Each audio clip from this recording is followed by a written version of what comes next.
How are we now? So welcome to part 2 of the B2200 IRS build. So today I'm going to try and get the airbag tops done and hopefully then get the chassis out of the jig, which would be a nice little milestone. So I'm going to turn the camera around now and just show you what the airbag tops consist of. So this is the airbag top plate, kind of offered up there. Kind of see what I'm talking about. That's the bit of machining that I had to get done in Rin Engineering in Galway, down to docks. Thanks to John for getting it done for me.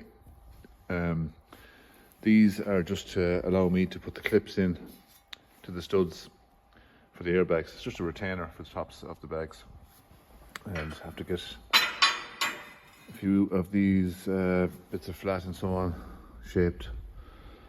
You'll see later on the way it's coming together. So that's what I'm going to try and get done today.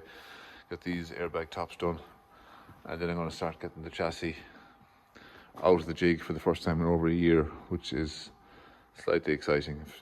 But that's just me.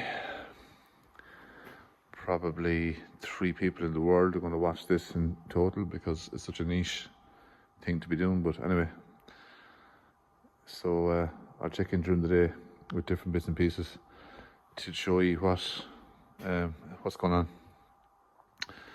So I'm gonna get cracking on this and see you in a while. Right, so I have the airbag tops done, all welded up, everything checked, and it's looking good. The chassis is finally out of the jig. I don't know what I'm going to do with that jig. I suppose it'd be a handy thing to have to redo Land Cruiser Hilux chassis that needs repair or parts replacing, but if I can't get rid of it in the next week or two, I'm going to cut it up and use the material. Anyway, so there's the airbag tops, all done, welded up. They came out well. Nice to get wheels back on it again.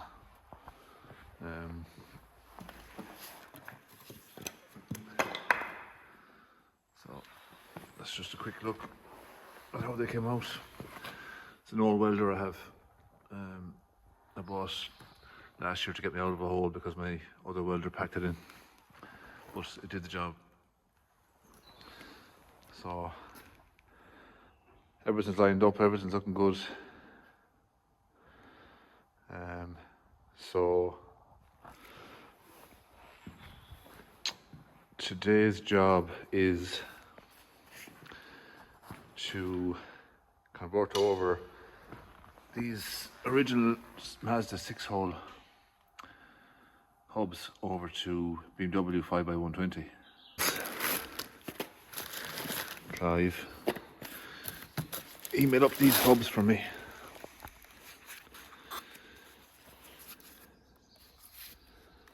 Some job.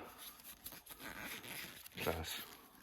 Been sitting here for a while, but so this is going to convert my 6-hole Mazda spacings over to BMW 5x120.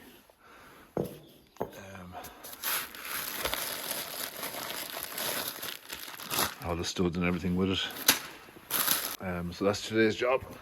Get these hubs converted over and get the wheels on, and then get the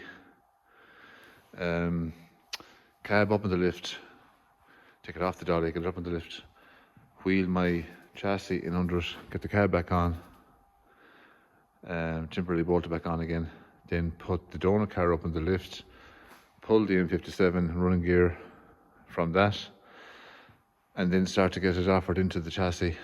And once I'm happy with where the placement of that is, I'm going to take the cab back off, make proper engine mounts, make a proper gearbox cross member, then get my prop shaft done, shortened and balanced,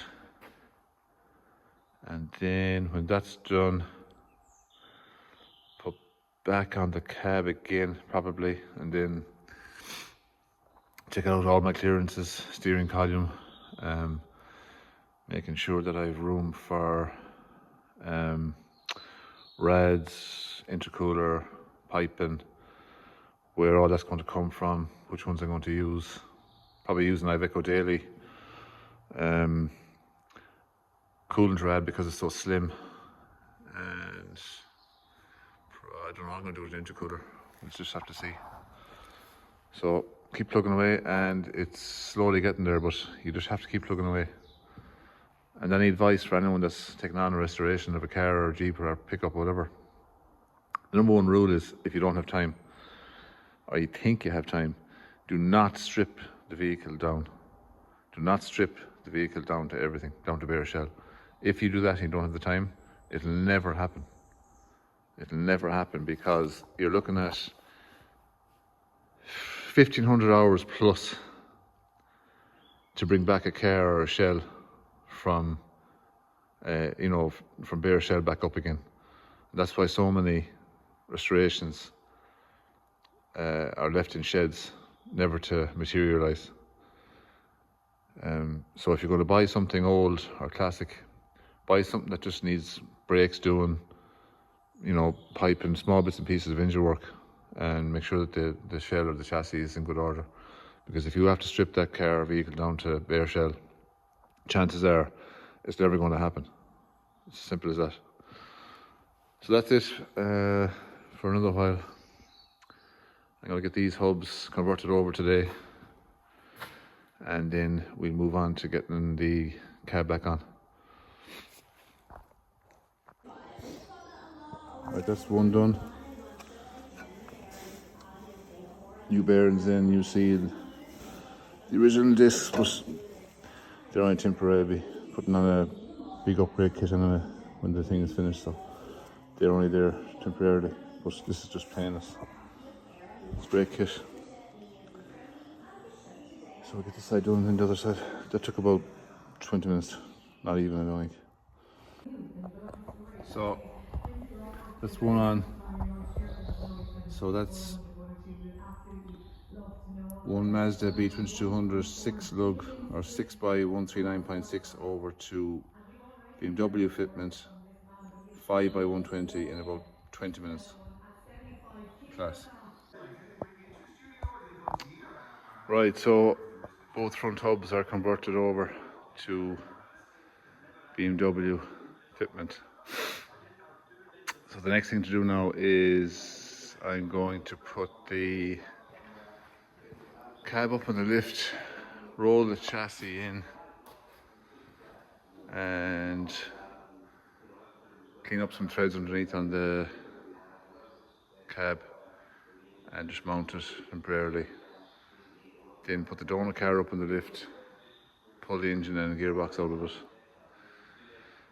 and probably the back end as well, because I'll probably sell that 330D rear subframe complete, because a lot of the drifting lads like them because they have the heavy duty shafts and so on. So that'll be another few euros back in my pocket from that car.